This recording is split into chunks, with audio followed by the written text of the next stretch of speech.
Okay, that's very similar to the first principle. Lenses that we have.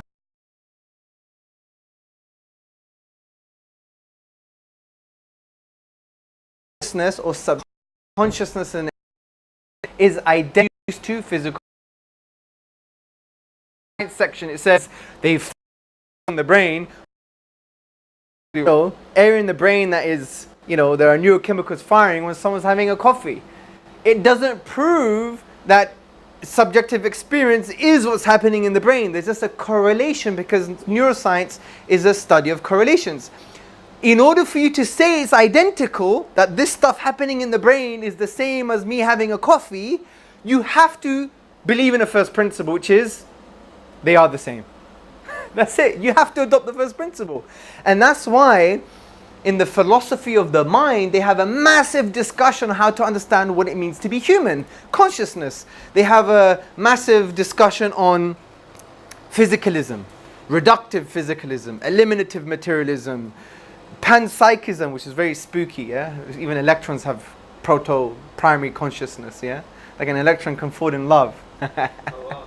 It might be a good thing. Maybe electrons don't talk back, So all of these things, yeah? So physicalism and behaviorism and functionalism, all these things. You don't have to know these terms, but the point is, there's a discussion on first principles. There's a big metaphysical debate on, what do we adopt as a first principle or a set of first principles to understand what makes us human.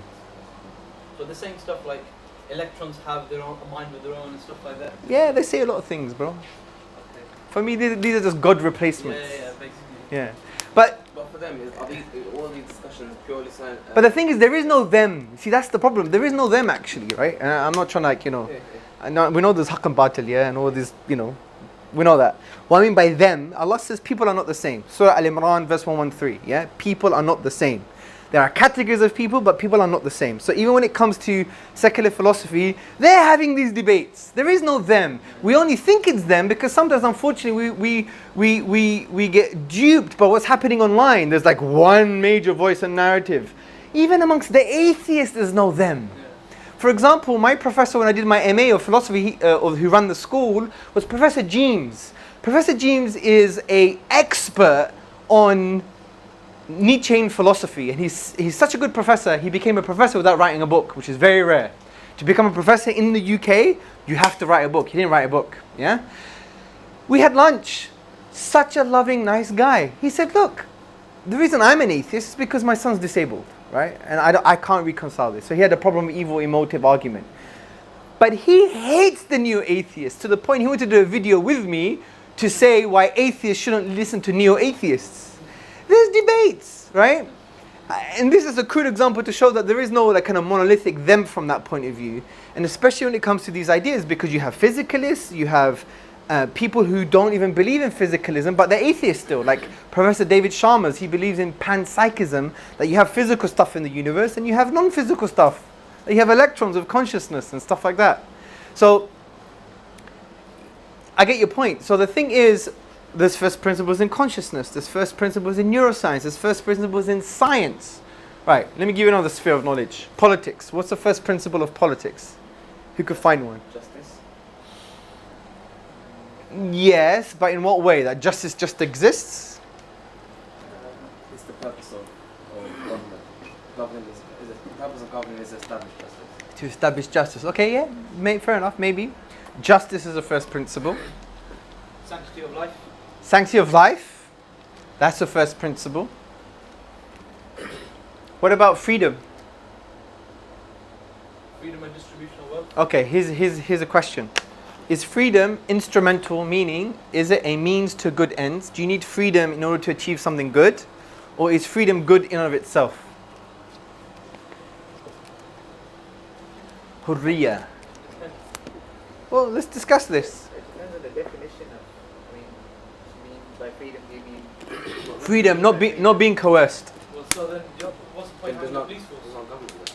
Sorry? There's no government then if you have one. Well, it depends what kind of government you adopt, really. I mean, the very principle of governing means that someone has to submit to a law. Therefore, that is the opposite of freedom. Yeah, but laws could be just necessary evils to facilitate freedom. So forget political notions of freedom. Let's look at the philosophical notion of freedom. Is freedom intrinsically valuable, or is it a means to an end? There's no right and wrong. Just think about it. Most people, it's a concept that they use to advance kind of popular narratives such as LGBT. Forget popularities, forget social political stuff. It's irrelevant. Let's transcend that. And I think we should, as Muslims, transcend that sometimes. We get stuck in that, yeah? I read a statement by someone that says that freedom doesn't mean the ability to do whatever you wish, but it's the ability to choose what is right. Yeah, so it's like freedom of choice. And you're not coerced, yeah? Yes. But fine. But freedom itself, we're not defining freedom. We're saying, is it intrinsically valuable, or is it a means to an end, to something good? That's the question I'm raising. On the basis of that statement, I would take the opinion that freedom is something that is it is the ability to do something good. Okay, so it's a means to an end. Okay, good. So I'm having this seminar discussion for my MA, and we're having this discussion, right? Is freedom intrinsically valuable, or is it a means to an end, right? So we have a bit of a debate, and then the academic says the consensus amongst the philosophers is that freedom is intrinsically valuable. So I asked a stupid question. I said, how do you know? And he's like, well, if I explain it to you, then it's not intrinsically valuable anymore. And I said, okay, fine. How do you account for it? I said, I changed my question. He said, and listen to this. We rely on our intuitions. And I said to him, that's it? And you know what he said to me? What else do we have? Now this for me was an iman boost, right? And that's why generally speaking, when people ask me should I study philosophy, I say no. Unless you have a basic grounding of aqidah, you're connected to good scholars, you have a relatively good relation with Allah subhanahu wa ta'ala, all of these things. If you don't, once you go in, you come out somebody different, yeah? But because I was a bit older, like, you know, mid-30s at that time, it was a huge iman boost. Just Allah's names and attributes was coming out in the seminar groups. They were so close yet so far. Wallahi. So when he said, well, it's based on our intuitions. And when you study Western philosophy or any type of philosophy, a lot of it is based on an intuition. You scratch the surface, all the kind of intellectual language, and all you have is an intuition. So for me, and for him, and for those philosophers, what gets them to find out if freedom is intrinsically valuable or not is based on a first principle. And that first principle is, we can rely on our intuitions. And then they think that we're backward because we believe in the fitrah, or we believe in like these intuitive truths. Honestly, you just need to scratch the surface and you see how crazy some of this stuff is. And that's why you should, be confident with your deen, Like, they may use complicated language. When you scratch the surface, there's a pile of intuitions. In their case, it's hawa, it's desires, a lot of it, right? So by intuition, they mean we need to be left free. No, by intuitions is that there is something inside them that is driving them to formulate that point. Right. And then they justify it with intellectual garbage. Right. Yeah, that's the point. It's a feeling. Yeah, it's like a feeling almost. It's the ultimate subjective perspective. Yeah, but this is the point. Even notions of objective and subjective are subjective. Because what is it? Because what does objective mean, bro? And that's why as Muslims we need to be very careful, because we think certainty lies in an abstract mind. Certainty doesn't lie in it. Certainty is a gift from Allah and it's in the heart, right? Which is something different.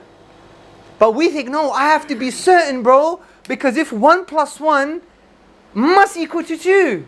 And that's what my iman is equivalent of 1 + 1 is equal to 2. With all due respect, this is not from the Islamic tradition, yeah? The concept of yaqeen, the concept of certainty is something else. It's not based on an abstract algorithm, yeah? Or you think, iman is based on this abstract algorithm that we found the divine code on how to guide people? Of course not, because Allah's guidance is in line with the totality of His wisdom and knowledge. We will never access the totality of His wisdom and knowledge. Allah has the picture, we just have a pixel. I repeat, Allah has the picture, We just have a pixelated, as Ibn Kathir says, a fragmentary understanding of the divine wisdom. Just look at the tafsir of Musa alayhi salam and Khidr. You just see it, it's all there for you. So, when it comes to these notions of certainty, that's why when sometimes a lot of people come to the office with doubts, because they want this kind of like abstract Aristotelian view on certainty. And like, I have doubts. And I always say to them, how do you know? No, I know that sounds really funny, but that's how you beat a skeptic sometimes. They say, well, how do you know you got doubts? Are you certain with your doubts? Right? I know that sounds very crude, but I do that. Sometimes we do that as a joke just to get to the thinker and step outside of themselves, right? Yeah. I'm a doctor, and when we studied psychiatry, we were talking about schizophrenia Yes. and other psychotic illnesses. The defining quality of psychotic illnesses is that the patients are deluded. But the key thing that happens to the patient, and as we understand it as doctors, is that there is a phase before the delusion which is marked by an intense emotional outburst. And the patient is unable to understand these emotions, whether it be anger or fear or whatever the emotion is, and then he starts to rationalize those emotions, resulting in the symptoms of psychotic illness. Yeah, subhanAllah. And I just couldn't help but draw the correlation between what you were talking about intuition and how we try to utilize our intellect Yes. to find our illusion. So you're saying Western philosophy is schizophrenic? Okay, good. So the reason I spent time just asking these questions, because I'm just going to repeat it now, because it's part of what we're going to go through. So we discussed the notion of first principles, okay? Everything has first principles, from science to Western philosophy. Everything has first principles. There's no first principles free sphere of knowledge, right? So as we said, a first principle is a basic assumption that you cannot deduce any further, that you require in order to understand that sphere of knowledge, okay? You could also define it as the first basis from which a thing is known. In a simple terms, it's the lenses that you require to put on your eyes in order to understand the world, reality, and yourself, okay? So, everything has assumptions or first principles, as we stated. Now, this is a really, really good definition of metaphysics and first principles in my view. And because you're going to hear the notion of metaphysics sometimes, especially when you deal with atheists, and it's such a long discussion, it has a long history concerning what metaphysics is. First it was about first principles, it was about, Platonic notions of do things exist, as abstract entities, and they start breaking it down to other things like, how do you understand the mind-body problem? So then it was about ontology, the source of being, the nature of being. It was a very messy area. I actually didn't even like it when I was studying it. I was like, whoa, this is like, I didn't appreciate it. But I found this to be a very, very good definition, right? So the scholar says, ultimately then, metaphysics reveals a method of analysis to understand problems from first principles, which then allows the challenges that those problems present to be addressed at the causative, the basic levels, at the hidden roots, not just the visible branches. In this way, metaphysics precedes method. So what the scholar is trying to say here is, you need these basic fundamental ideas or concepts in order to understand the phenomenon or phenomena or the sphere of knowledge that you're dealing with. Whether it's science, because as we said, science has first principles. What are these first principles? External causal connections. Another assumption of science is that the nature is uniform. They have to believe in this. You have to adopt that nature is uniform. Why? Because when they look at 1 million sheep in Wales, they're going to conclude, if all those sheep are white, that the next sheep is going to be white. That's not necessarily true, because it could be black. But given what they have, based on the assumption that nature is uniform, meaning if I've observed everything so far, all these sheep and they're white, then if nature is uniform, then the next observation of sheep is going to be white. They have to adopt nature's uniform. Otherwise, they will never be able to say gravity permeates the whole of the universe. They've never observed the whole universe. But because nature is uniform as an assumption, then, they could say that gravity permeates the whole universe. So even in science, there's a hell of a lot of assumptions. So many assumptions, right? External causal connections exist. That even the link between a cause and effect exists. This is called the causal link, right? So if I take my watch off and I throw it, right? So what's the cause? Yeah, my hand, the force. What's the effect? Flying. Yeah, so the watch flying, right? Is there a causal link between the watch flying and my hand moving? Okay, prove it. What's the causal link? Not all you're seeing at the moment is a so-called cause and effect. But what's the causal link? What is the nature of that link? Now, obviously, we don't adopt the kind of Ghazalian view of occasionalism, yeah, which I think, in my view, is problematic. But if you study metaphysics, they haven't ironed the debate out. They don't know what the nature of the causal link is. Occasionalism, which really there are no real causes and effect in essence. That's the crudest way to put it. Yeah. So the point here I'm trying to say is they haven't solved the problem of what cause and effect is and how and what the causal link is, but they adopt it anyway in order for science to work. Do you see my point? I'm not saying it's wrong. No. Don't misunderstand what I'm saying here. I'm not saying it's wrong, it's all buttered and rubbish and we should never use it. No, I'm not saying that. What I'm saying is there's first principles and everything. And this is a very powerful way to get to think, because when, even in the dawah, I know this may sound a bit complicated, but in the dawah, if you have that mindset, everything becomes much easier. Let me give you an example. Sheikh, someone comes to you in your masjid and they say to you, I was sent here to be tested and then eventually go heaven and hell. Right? But I wasn't given the choice. How would you answer that question? Well, how would they know they haven't been given the choice? Okay, that's a good response. What basis did they make that judgment? Because, do they have a choice? Did they choose to be created? Well, I mean, they didn't. A person hasn't been. It's unrelated, though, isn't it? So, if we're talking about going to hell or heaven, and that's dependent upon one's deeds, one's actions. Good, yep. So that person clearly, consciously chose to come to the mosque that day, indicating that they have a choice in the decisions that they make. They do, but I'm talking about prior. Were they chosen? Did they choose to become a ruh, and that ruh comes on earth to be tested, to have a so-called perception of free will, and therefore maybe either go to heaven or hell? Were they given consent to even be tested? No, but I don't see how they're related, how the two issues are related. Okay, so it could be the fact that person came into existence without their own choice. But and what's the point they're trying to make? That it's Well, the unfair? point is, yeah, it's unfair because I wasn't given consent. What is there? See, the thing here It's an is, assumption. yeah, exactly. What's the assumption? The assumption is that you, in order for a test to be fair, you have to have been given that choice. Yeah, that's secondary. There's a primary assumption here that we need to basically expose. Consent is necessary? Nope. No, I'm here They have no choice. to be tested. Nope. They have no choice. Nope. Why would someone say, I need consent? Why would someone say that? What do they think about themselves? Who owns me? Is it me or Allah? The point is,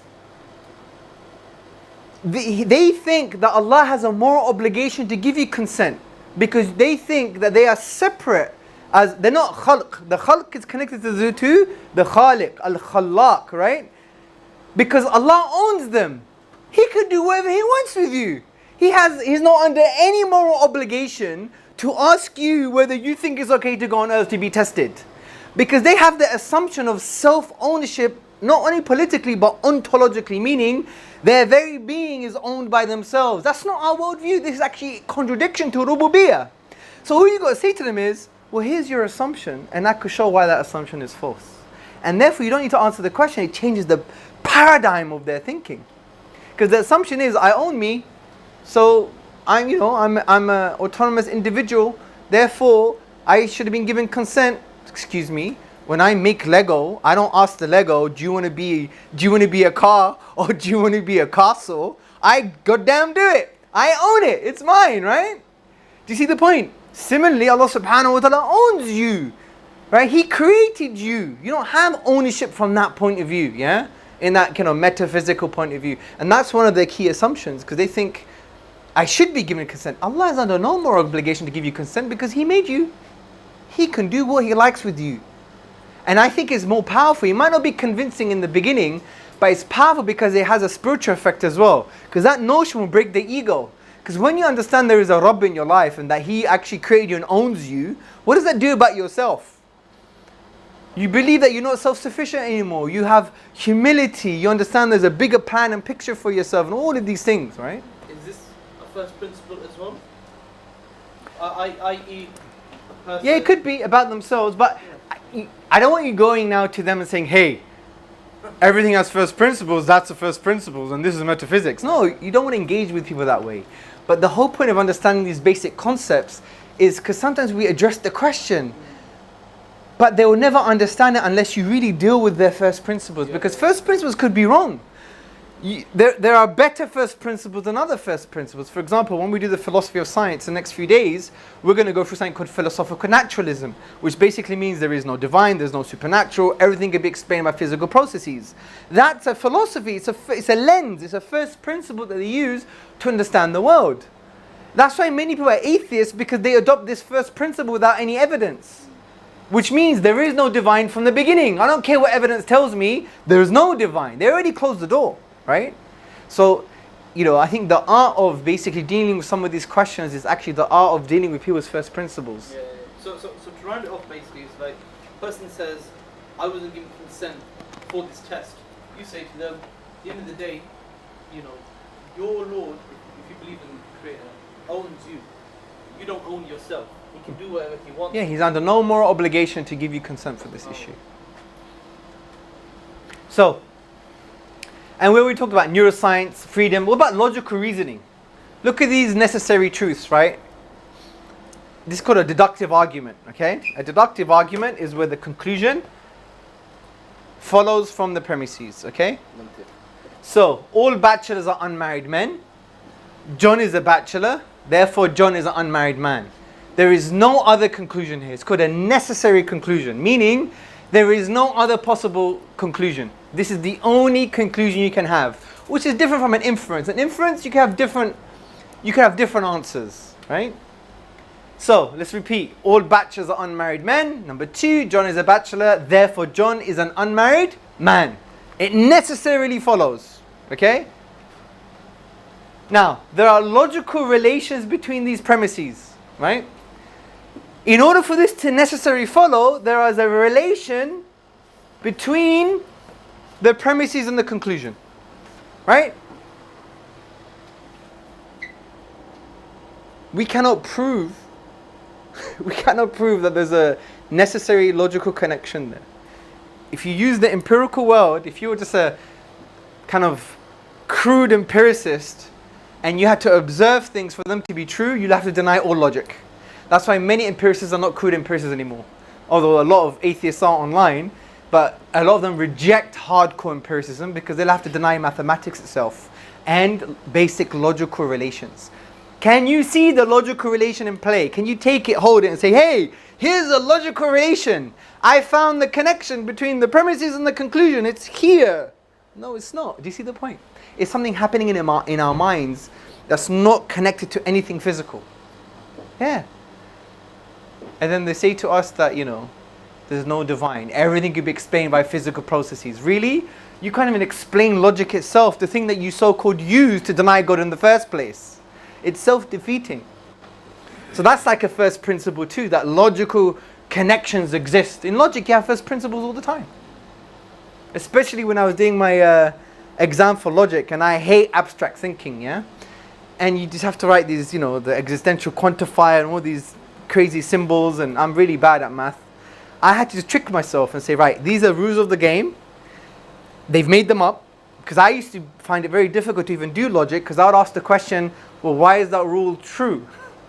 Why is that true? Why is the rule true? I'm not going to accept that. But you just have to fake it. You have to say, right, this is just a game. These are the rules. I'm going to play with these rules to play a logical game. And that's how you pass the exam.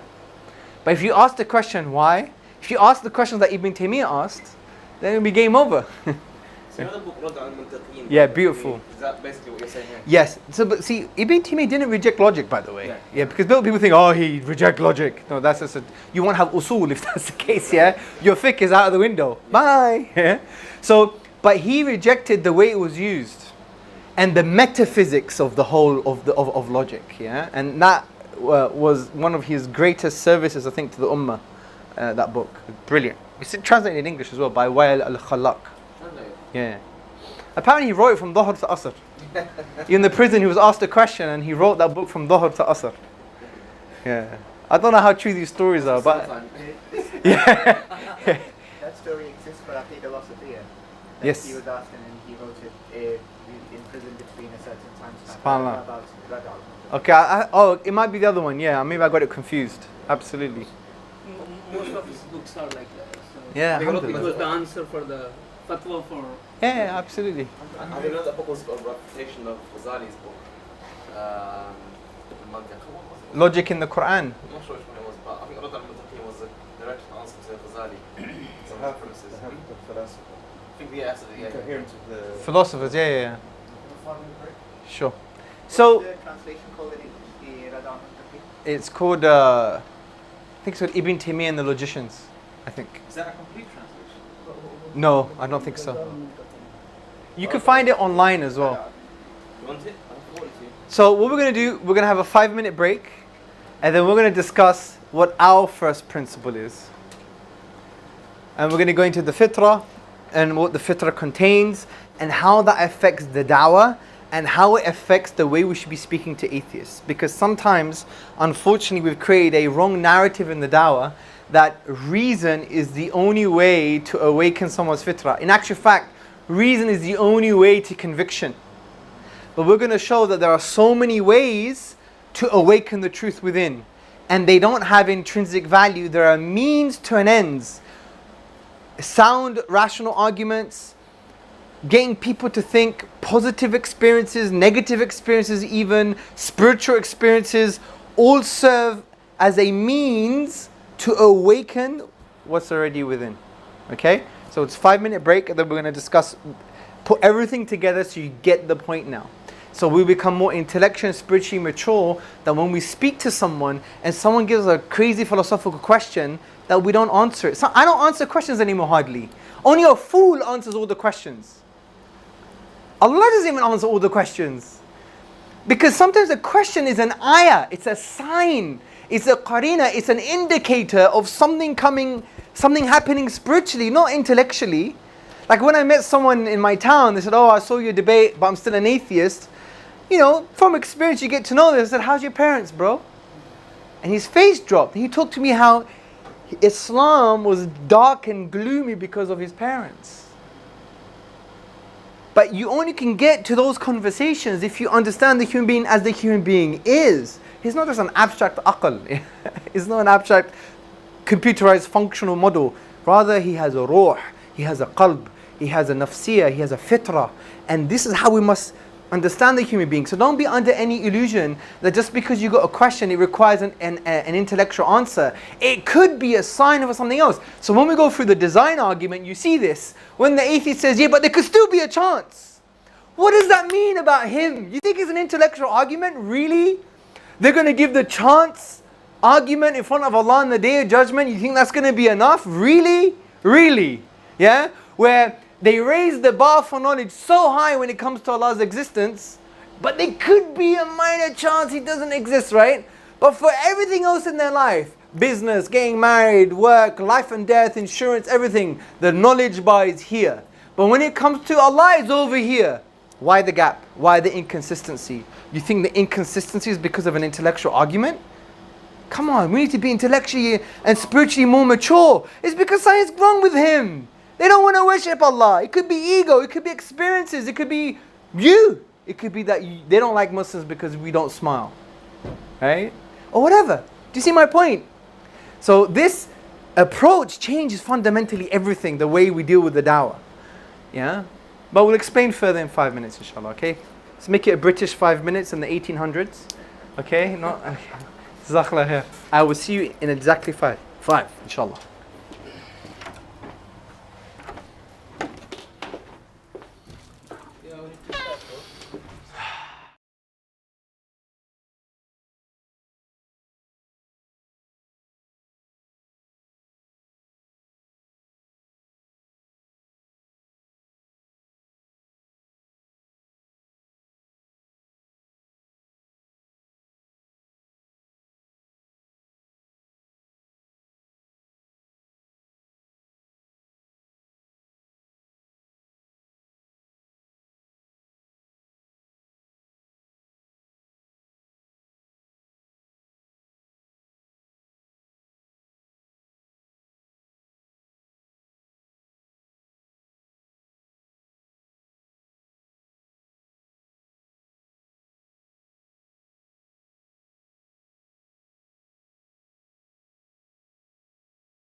Is, it's infinite number of universes that have the power to create one universe. Okay, nice.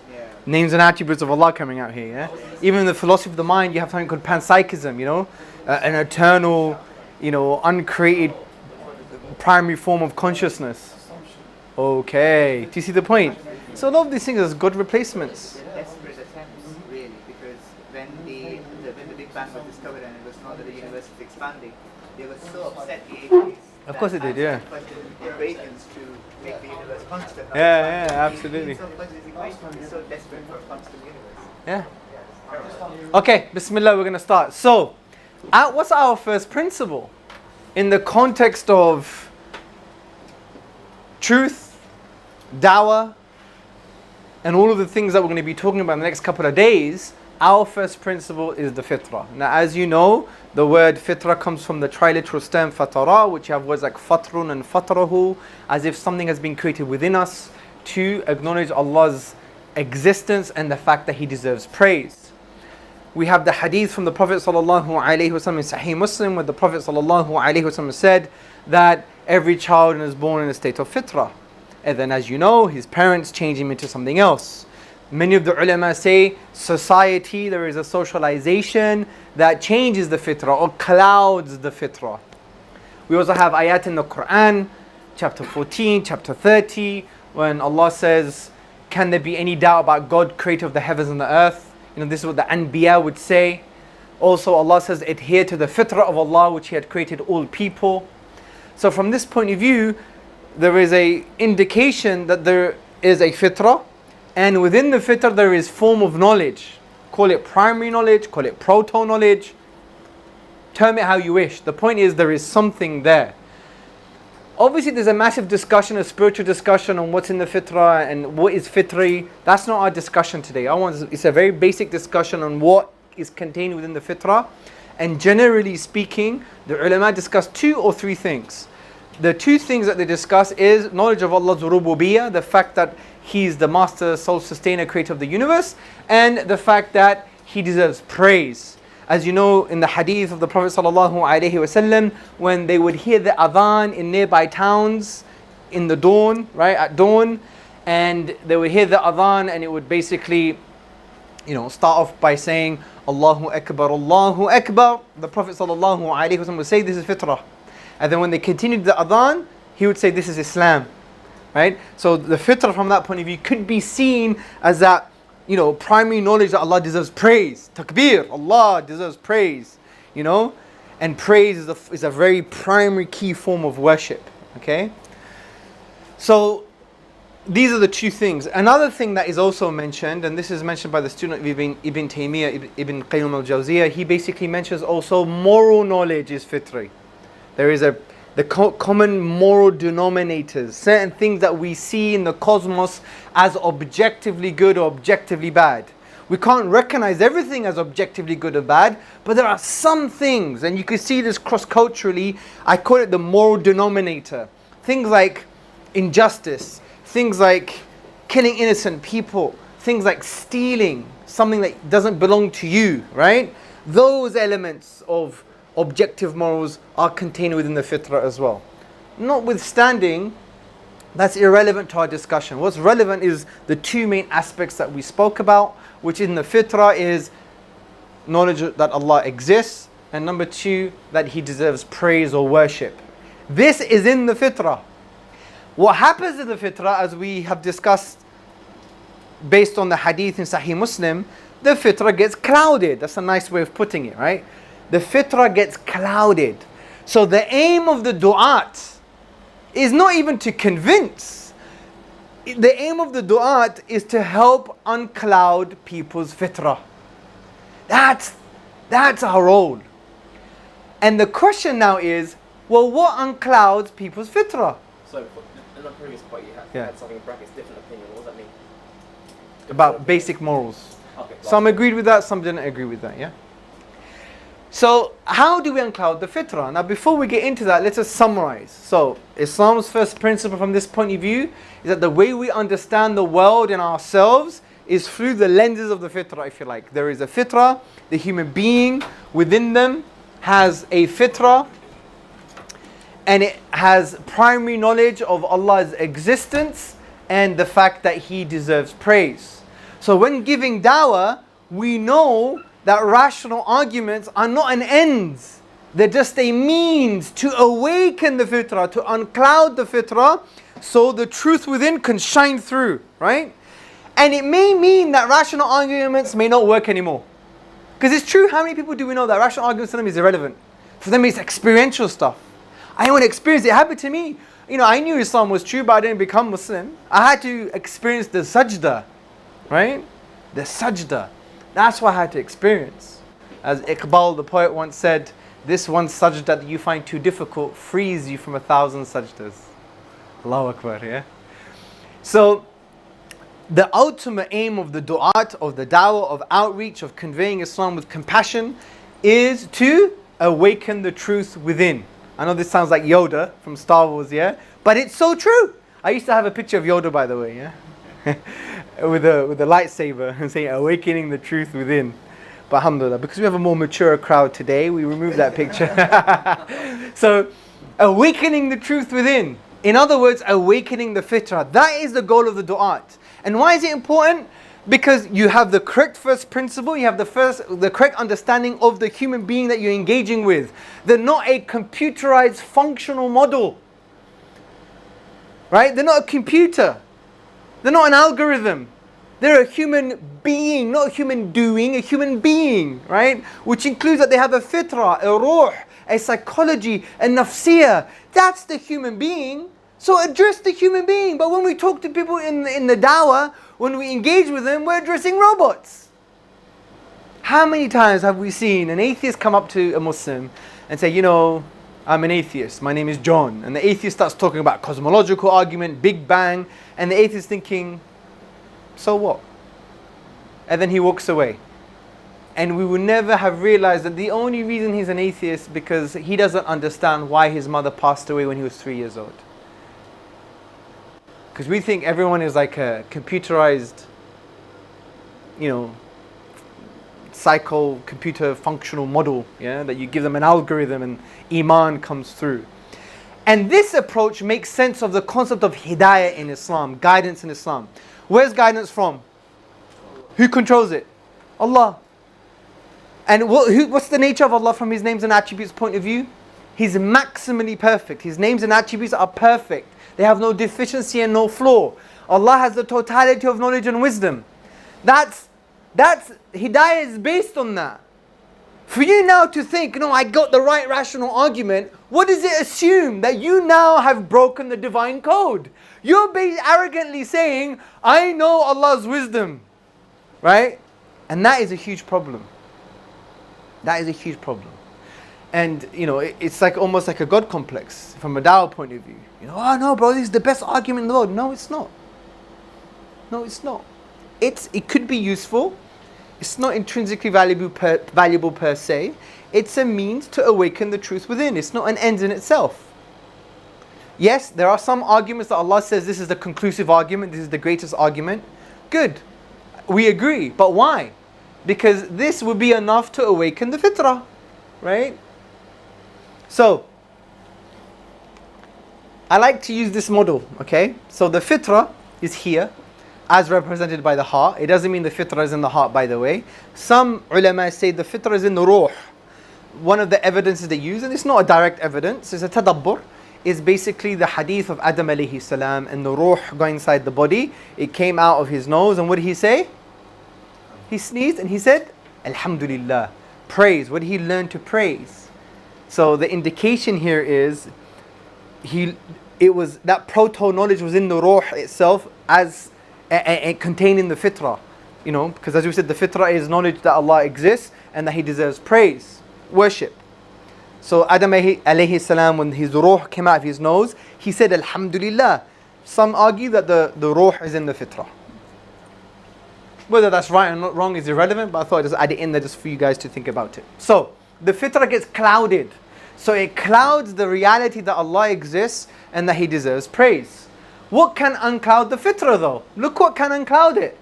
Experiences can uncloud the fitrah, negative or positive, or even spiritual experiences. We see this directly in the Quran when Allah talks about the mushrikeen when they're on the boat and there are clouds of waves coming. And who do they ask for help? Allah. That negative experience, being close to death, awaken the truth within. The fact that Allah is a reality and that He deserves praise and in essence worship, because dua is the essence of worship, right? So, as they say, there is no atheist on a sinking ship. One of the brothers, Isa, he did a video, I don't know if you've seen it, Think Islam, they're on a plane and he's sitting next to an atheist and he has a dream the plane explodes or something and it's crashing. And then it happens for real. And it's about to go down. And then he goes, please God help me. And then, it just goes to, why don't you say, please spaghetti monster help me? Or, why would you, call for an unknown, something that you don't believe to be true, It's the fitrah coming out. Anyway, reflection and introspection can awaken the fitrah. Getting people to think and to reflect. Allah mentions, يَتَفَكَّرُونَ, for those who reflect, tadabbur, those who ponder. These are signs for those who ponder, who reflect, who use their aql, their intellect. Because that can also help people to awaken the truth within, to uncloud the fitrah. Yes, rational arguments can help. What kind of rational arguments though? Sound rational arguments. Remember, there is a difference between blameworthy ilm al-kalam and aspects of ilm al-kalam that are not blameworthy. For example, anyone who studies Aqidah Tahawiyah and they look at an explanation, a commentary of Aqidah Tahawiyah, even the most popular one by Ibn Abi al-Izz al-Hanafi, he mentions very clearly there's a difference between, and basically he's just saying what Ibn Taymiyyah is saying, there is a difference between blameworthy kalam and permissible kalam. But we have a wrong narrative amongst our circles sometimes that you throw the baby out with the bathwater just because it sounds a bit philosophical, it must be Ahl al-Bid'ah. That's not true. That's actually an injustice to our classical tradition and to our Aqidah as well. There is a principle. So what's the principle? You can use philosophy and thinking and articulating based on one premise. That what you articulate has to be grounded in the Quran and Sunnah in some way. If you articulate a kalam, a speech, a narrative, and you can't find what you're saying in the Quran and Sunnah, that's blameworthy ilm al-kalam. Simple. That's the distinction. So no one is anti-kalam in its totality. It's the aspects that were based on false assumptions. In other words, it was the aspects of kalam that you could not find it in the Quran or the Sunnah. Does that make sense? Yeah? It's very important to understand because the amount of accusations I get, I feel like, just like screaming. Yeah? And I'm like, there is a difference between blameworthy kalam and the kalam that's based on the Quran and Sunnah, right? It makes you feel any better. We've got the same stuff in Medina. Oh, you get it? Amongst the loves. That those who didn't get it, it's the same thing those who did. Okay. Same thing. Yeah, it happens all the time. I appreciate that. That's actually why me and Abdul Wahid had to study a book of Mantiq of our teacher in private, in secret. Otherwise we'd know it would get Yeah. headache. We had to do it for Usul al-Fiqh, but We mentioned yesterday about how they, Sheikh Shanqiti, Muhammad al-Amin al-Shanqiti, he wrote a book called Adab al-Bahth wal-Munadhara. Which is basically it's mantiq, but he didn't use different terms to get people. Yeah, absolutely. And that's why it was done, because language affects people's dispositions sometimes. Yeah.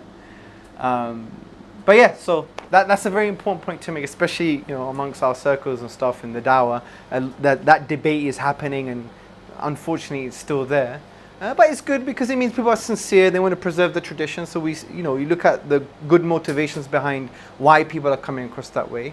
So alhamdulillah. So the point is revelation as well. Direct revelation can awaken the fitrah. Abdul Rahim Green, he became Muslim because he read the Quran. The meaning of the revelation, or close meaning of the revelation, awakened the truth within.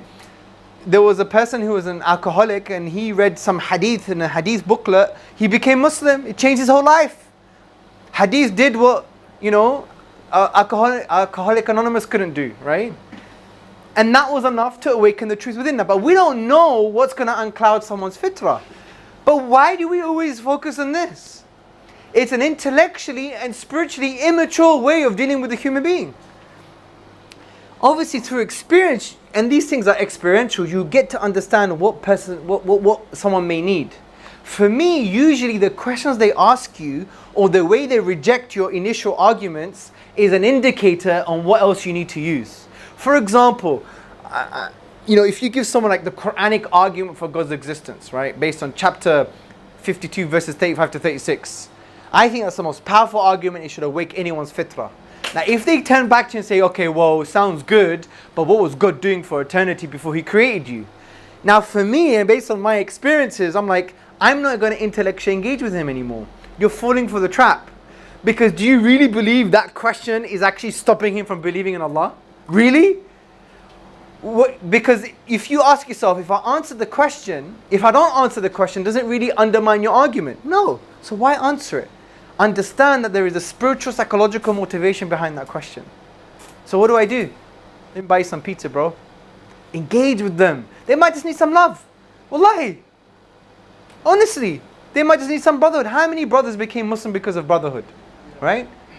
So, and that was enough to awaken the truth within. Maybe that aspect of the fitrah was clouded. They needed some brotherhood. They needed some love. Do you see the point here? We need to become more intellectually and spiritually mature. So when we engage with people, we know actually, even if I gave that person an answer, it might not work. Do you see the point? And by that, you can only appreciate that through experience and through the types of questions and the types of positions that people hold. So when we go through the design argument, you see that, when someone says, yeah, but there could still be a chance, what have they done? They've become very inconsistent. They've raised the intellectual bar for God so high, but for everything else in their life, it's there, right? It's on a good standard. Why the distinction?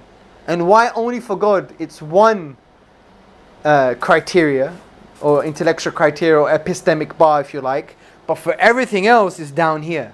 Why? Why the inconsistency? Because something's going on here. You need to address this, right? For me, a lot of the times is when you ask them a question, you get an indication of that too. If you say to him, look, before we have a conversation, if God did exist, would you worship Him? If they say no, then you know the issue is not philosophy or rational arguments. It's psycho-spiritual. A sheikh once said that, denying Islam or denying Allah is based on two things: kibr and hawa. It's based on arrogance or desires. He said, I've done a comprehensive study. This is my conclusion. He may be wrong, but he said, my conclusion is it's either kibr or hawa. So the point here is, what is going to uncloud someone's fitrah? And what does this mean? This means, and you should have done this yesterday, the characteristics of the du'at. When you're talking to people, you have an intention to listen and understand.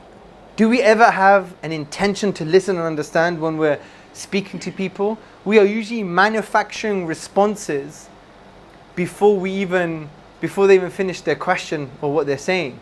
This is very bad, because you won't get enough from that person to understand how can I approach that human being. And you see it a lot, especially when you say but. The minute you said but, it means you were manufacturing a response, yeah?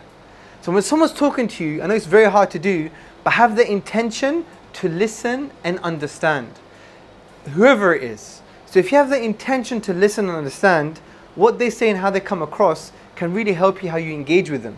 They may not need any rational argument at that stage. They just might need a couple of ayat, powerful verses, right? Or they may need some questions that they haven't thought about before. But you will never know unless you have the right disposition and characteristics and psychology when you're dealing with another human being. Which is the first primary thing you should have, is to listen with the intention to understand. Also, humility is very important as well. I always say to people, if you're going to speak to people in the dawah, in engaging in outreach, number one, speak to them like you're speaking to your mother. And number two, speak to them as if they're going to go to paradise before you. Right? If you always speak to people like this, I'm telling you, I don't think you're ever going to end up in an argument. Obviously, there are times to be, a little bit more assertive. I agree. But foundationally, I think we should always repel by that which is better. My favorite ayah in the Quran, Allah says in the Quran, good and evil are not the same. Good and evil are not the same. Repel by that which is better, and between you and someone else there was hatred, it will turn to intimate friendship. Interestingly, Allah doesn't say repel evil by that which is better. That's a translation. It's not a correct translation. The word repel is not followed by a direct object. The Mufassirin, they say it means repel anything by that which is better. What does by that which is better mean? It means two things. What is more virtuous, what is more beautiful. So Allah is telling us, if you always repel with what is more virtuous and what is more beautiful, it will turn to intimate friendship. But do we do this? Do we always repel anything, and especially evil, with what is more virtuous and what is more beautiful? This was actually a key characteristic of the prophets. It's a sign of prophethood. One of the 3 signs was hilm, forbearance. The famous hadith where the Jew came to him and pulled him by the neck. And the way the Prophet ﷺ responded was one of forbearance. He repelled that aggression with what was more virtuous and what was more beautiful, and that Jewish man became a Muslim. Because he saw 2 of the signs, he wanted to see one more sign. Do you see, of prophethood, which was forbearance, hilm, repelling by that which is better with more virtuousness and beauty. There's a story, it's a true story. There's one da'i, someone who's doing outreach on a dawah stall, Islamic table, information table, outside Stratford shopping centre. And he'd always smile, very smiley guy. Someone came up to him, it was a lady, and she spat on his face. He continued smiling.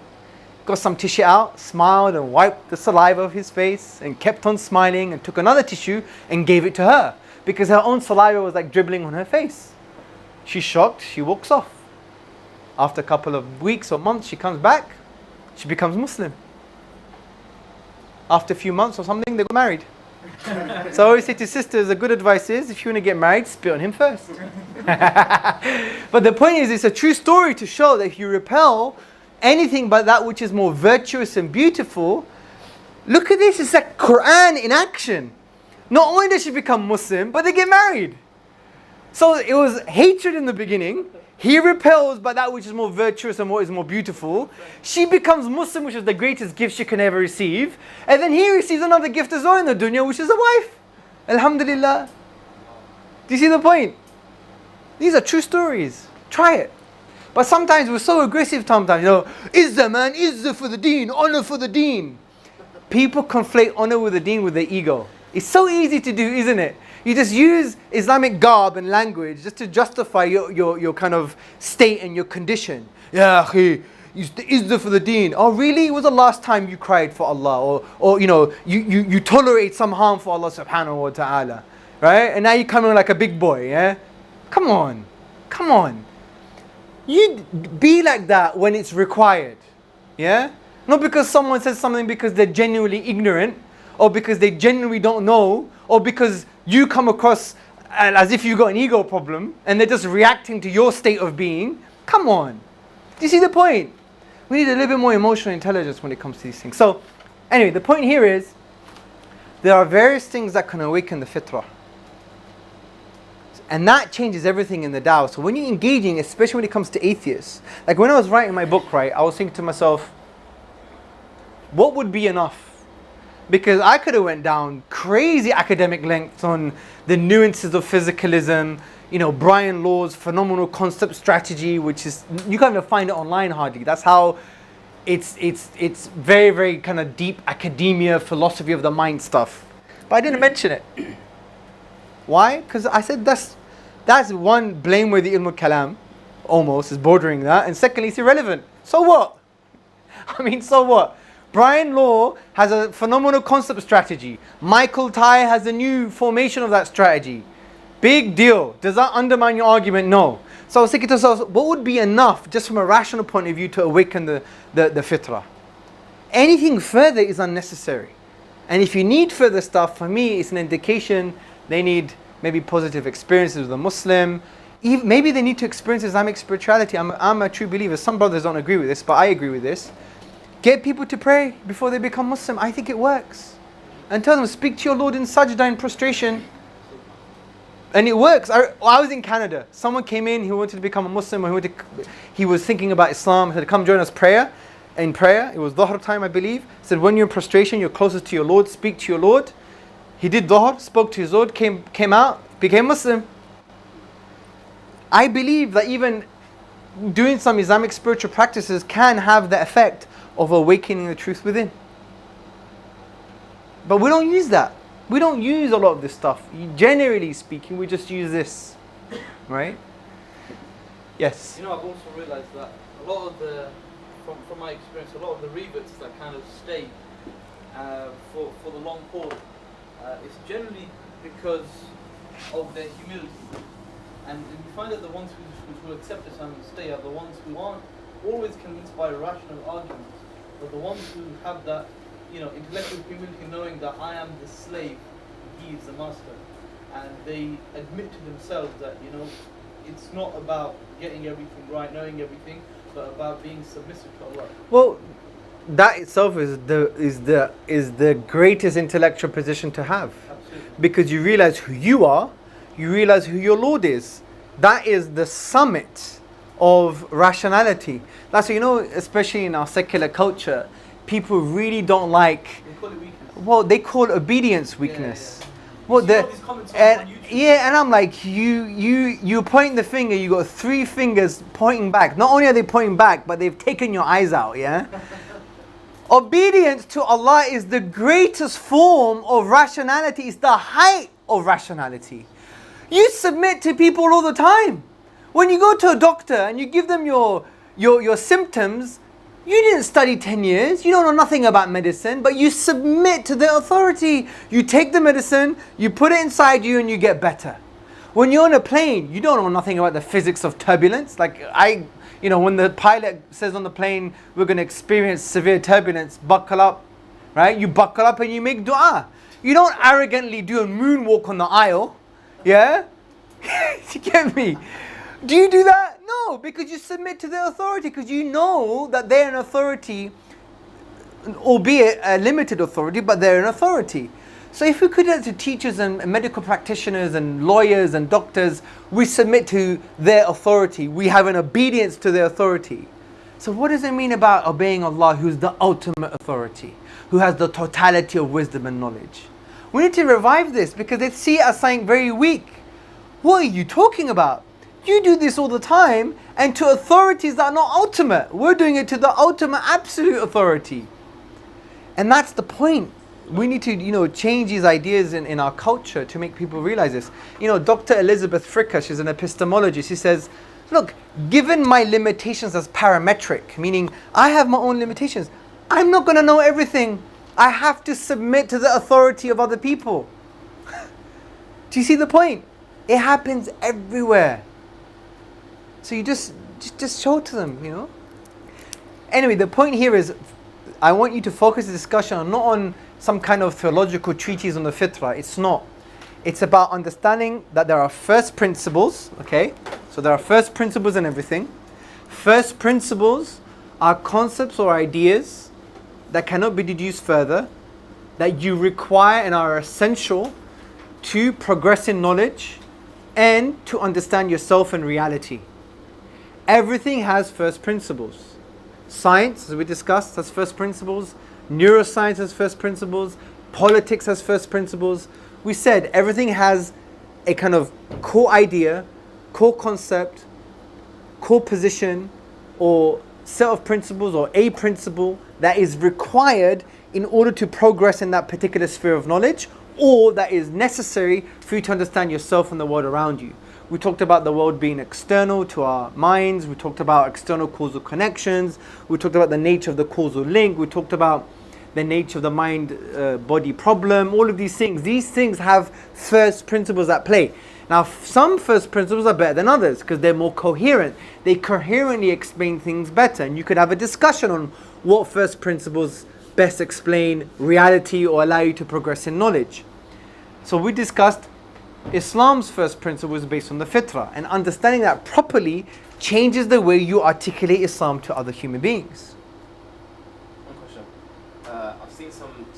science lectures, and I've noticed at some point, maybe a person might make a point or ask a question, and they'll like dismiss it, say that's metaphysics. Yes. Why is it that they Yeah, I mean, because they don't like that. I mean, I remember when I was in 2010, subhanAllah, 8 years ago now, I was in the World Atheist Convention and I met Richard Dawkins and I had a chat with him, and I saw one of his presentations, or when he was in the lecture hall, and someone asked him a question, should we study the philosophy of science? He said, no, just do the science. And I said to him, I know why you said that, because if you study philosophy of science, your so-called, gospel truths are not gospel truths anymore. And a lot of scientists don't like metaphysics. Why? Because it changes their first principles, or it puts doubt in their first principles in order to understand the world. But the most sincere scientists, they understand that science has metaphysical baggage. For example, take the atheist professor, Professor Elliot Sober. He wrote in his essay Empiricism that scientists are restricted to the observations they have at hand. That's actually a metaphysical thesis. That your truth only comes from observations. That's metaphysics. That's the first principle you use to understand science and its conclusions.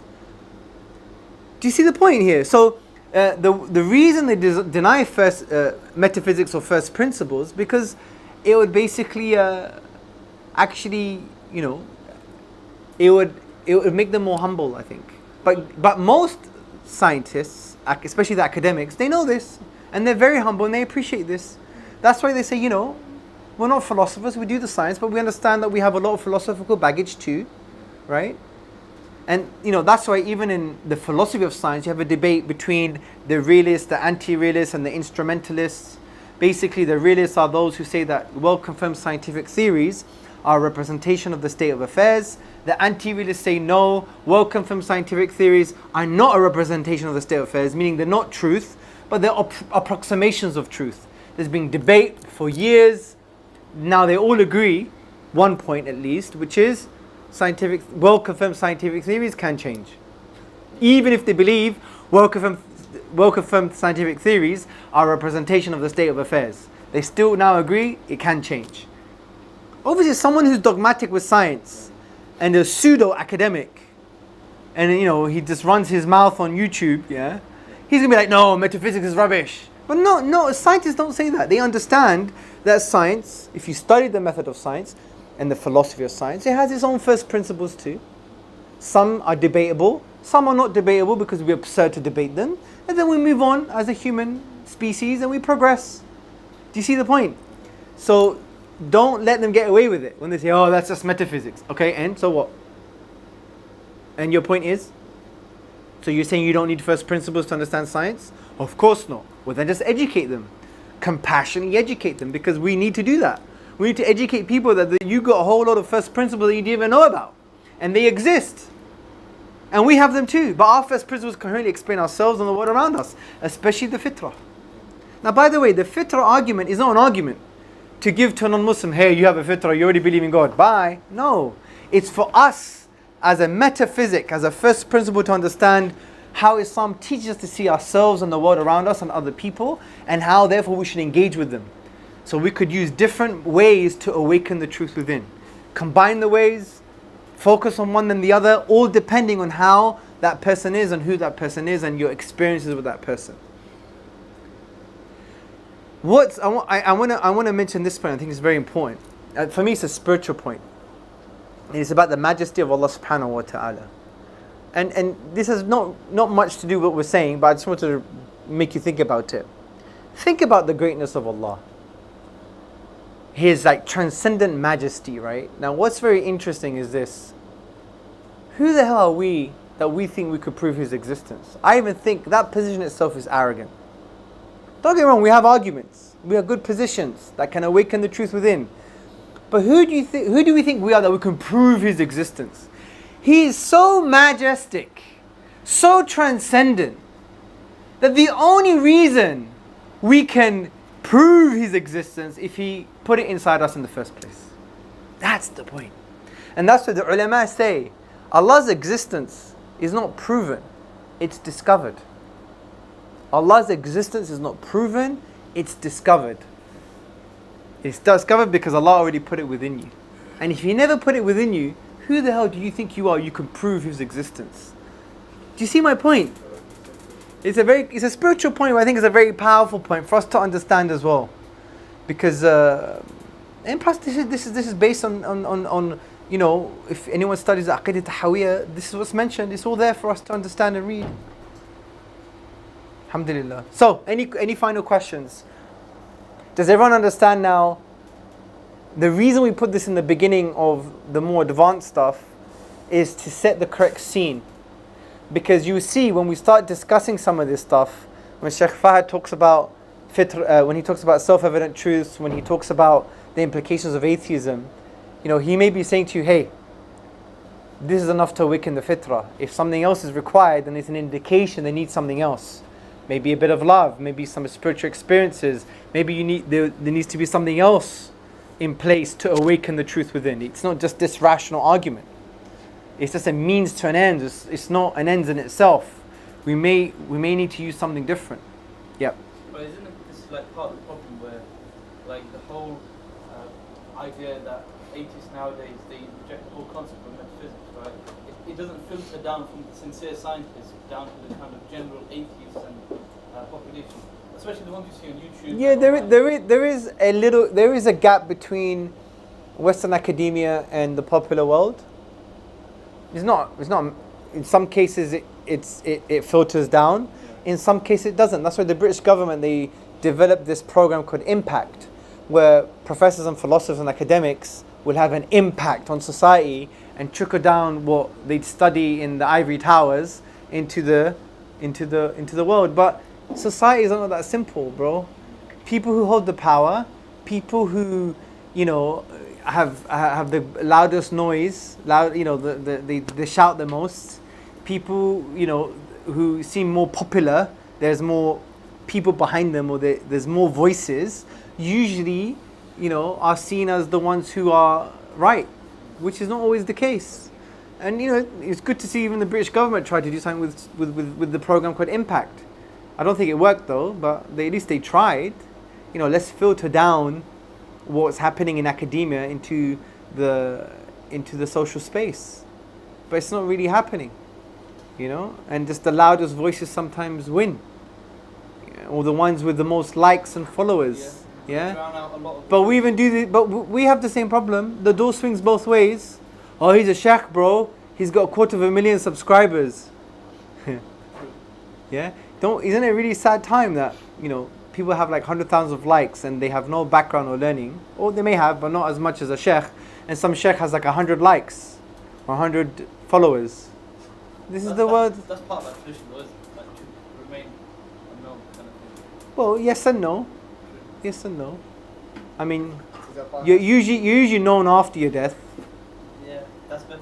Yeah, it is. Like Mawardi, for example, he wrote the Ahkam al-Sultaniyya and other books, and on his deathbed he told his student to publish it because he was so scared of riyah, he was so scared of showing off. This is a big thing, Still, it is upon us to seek them and make them popular. No, it's true, and we don't do that. Why? Why do we do that? Why don't we do that? It's a mess, isn't it? It's a mess. But khair, the point is, so this Fitrah and first principle is very important to understand. It makes sense of guidance. It also makes sense, but I forgot to mention this, of our epistemology, how we get to know what truth is. We don't start from an unknown and try to get a known. We don't start from doubt in order to get some kind of certainty. We already know in some way. And even think of it logically. If you have no knowledge, there's nothing there, how are you going to get any certain knowledge after that anyway? You're always going to be in a state of doubt, right? And that for me is Western philosophy. Not all of it, but since I've studied it, I see it. It's heavily entrenched in a kind of excessive form of skepticism. Because they start with that, not knowing, then knowing, right? But what if you started with knowing some fundamental truths about yourself and the world? What would it mean about your knowledge after? It would be more growth. It would be more stable, if you like. There's one Western philosopher, I forgot his name now. He wrote the book Reasons of Love. Really good book. I think he's a Princeton University scholar. And he also wrote the book on bull excrement. He used the word shit, but Anyway, that's an interesting book as well, actually. And he basically indicates that one of the biggest problems with maybe current day Western philosophy, and because of its being entrenched in skepticism, was because they didn't love themselves. He linked not loving yourself with skepticism in some way. That's my tadabbur of his paragraph. Anyway, so Quick question on, and it doesn't have to be long, but very, very short. On the logical reasoning, I didn't quite understand that fully. If you could just well, first principle is that in deductive arguments, the conclusion is connected to its premises in a necessary way. So the premises guarantee the truth of the conclusion. The conclusion necessarily follows from the premises. How do you know? So your logical reasoning could be wrong. Of course you can. Haven't we made up that rule? What if someone says, you know what, I disagree with all deductive arguments? Because I think it's just made up. It might make sense, but you may think it's indispensable for us to have knowledge, but it's only a useful tool. There's nothing certain about it. Yeah. Like Descartes talked about this. He actually first mentioned, what if God is tricking me? Then after he changed it, because he realized the age he was living in, then he said the devil. So in essence, logic is always up for debate. Well, I don't know, is that a logical argument? One quick question. You mentioned the English translation of or the use of what's known as Qiyas al-Shumuli. You gave an example. Say that again, bro? Qiyas al-Shumuli. Yep. You gave an example of logical premise, but you gave it the meaning of it in English. What do you call it in English? Inference. In Arabic it's called Qiyas al-Shumuli, but Deductive reasoning. Deductive reasoning? you gave Logical- about the divorce, this and that. Every bachelor is. No, the marriage, not divorce. Yeah, sorry. Yeah, that's a deductive argument. It's called a Yes. So a deductive argument is where the premise or the conclusion necessarily follows from the premise. That would be a valid deductive argument. A sound deductive argument is where the premises are justified in some way and it's valid. I mean, when I was studying London, there was something called Qiyas al-Shumuli, which is a type, whereby one is part of the whole. You know, I'm in London, London's in England, therefore I'm in England. That's kind of what you had. That's a deductive argument. Deductive Yes, argument. yes. So that's a deductive argument where the conclusion necessarily follows from the previous statements or premises, and a valid deductive argument if it necessarily logically follows. If it doesn't, it's not a deductive argument by definition. A sound deductive argument is where it's valid. In other words, the conclusion necessarily follows, but the premises are justified in some way. They're not just made up. Yeah. So there's a difference between logical validity and the soundness of the argument. Validity is how it flows, logically flows, yeah? Where the conclusion necessarily follows. It being a sound argument, it's valid, it flows, it necessarily follows, and the premises are justified. But you don't have to know this for today. This is just an example of first principles. So you've all human beings have tails, and John has a tail, therefore John is a human being. It's a valid argument, but not a sound one. Yes, absolutely. Because of the second premise. Do you Or think- the first premise. Do you think there is a need for du'a to study logical fallacies? Sorry? Do you think there's a need for du'a to study logical fallacies like slippery slope, strawman arguments? Yeah, I mean, Because it seems to exist so much on. what it's important for du'a to know how to reason. Yeah, if something follows, the amount of, I've done them myself. We all learn. We go on a journey. I mean, the amount of really bad arguments we articulate, like really bad, it just doesn't follow. I mean, how did that follow? Yeah. But yeah, I mean, I'm not suggesting they study it formally, but at least they get to understand. Right? Is what have I thought about what I'm saying? Does it follow? So I've made a conclusion as a result of a bunch of statements. What kind of link have I made? Is it tenuous? Does it follow? Could there be an alternative explanation? And it's very important for us to at least be able to, and you know what? And we're going to discuss this probably on Friday, when we're going to go through the so-called scientific miracles in the Quran. That is the biggest logical fallacy ever. What's that? The scientific miracles in the Quran is the biggest logical fallacy. It's called the fallacy of the undistributed middle, yeah, and other fallacies as well. But yeah, so we're going to give a different approach on how to, approach that whole topic. But you see, it's lasted us in the West for 30 years. And that for me is a sign that we don't think. Although our ulama already said it was wrong, which is the irony. They said you need to be careful here. Doesn't follow. It's not a representation of Islamic theology or principles, X, Y, and Z, right? So we're going to discuss that in a couple of days. But So, mate, and we still have literature on this. I had someone put me on a WhatsApp group saying, we're going to translate this into Turkish. I said, don't. Because it's wrong. Why would you translate things that are wrong? It's only a paragraph. You can change it. Have ihsan, have some, fix it. Don't translate wrong stuff. And we only use it because we think it works. That's a logical fallacy itself. Oh, but it works, bro. So? It could be wrong. Even in science, when we do the philosophy of science, you see that just because a scientific theory works, it doesn't mean it's true. Many scientifics in the past worked, but they were based on falsehood. They were wrong. Something working is not the same as something being true. It doesn't necessarily follow. That's a logical fallacy as well. So when I say to the person, bro, it's wrong, oh, but it works. Yep, so? That's another logical fallacy. So yes, but I don't know, maybe, and not all logical fallacies are logical fallacies. Like for example, there could be a logical fallacy which is ad hominem, right? Which is attacking the character of someone. But in some cases, if someone doesn't have a good character, then it logically follows that you shouldn't listen to them, for example. Say for example, it's in a court case. If they're a liar, then it logically follows they shouldn't be trusted, right? That's not a logical fallacy, it's an ad hominem. I'm playing the man, not the ball. But in this case, playing the man is important, right? Because it's linked to X, Y, and Z. So, my view is just if people just read the Quran, did a bit of fiqh, everything is it's all there. Because fiqh, not that I'm not a fiqh guy, yeah. I stay in my lane. It's not my thing, but I do appreciate some aspects of it. That when you have nitty-gritty discussions on inferences from certain hadith, that is, they're not qat'i, they're not absolute, and then you have these ulama discussing, that's what they're using. They're using these rules of reasoning. Yeah, that's what they're doing. That's what it is. 15-minute break. Yep. So after these 15 minutes, we're going to go through atheism and its definition and some of its history. Should be a much shorter session, easier session to understand. But it's important to start with some definitions and the practical definitions of atheism, because it helps us understand people's positions as well and how we could engage with them in the most compassionate and rational manner possible.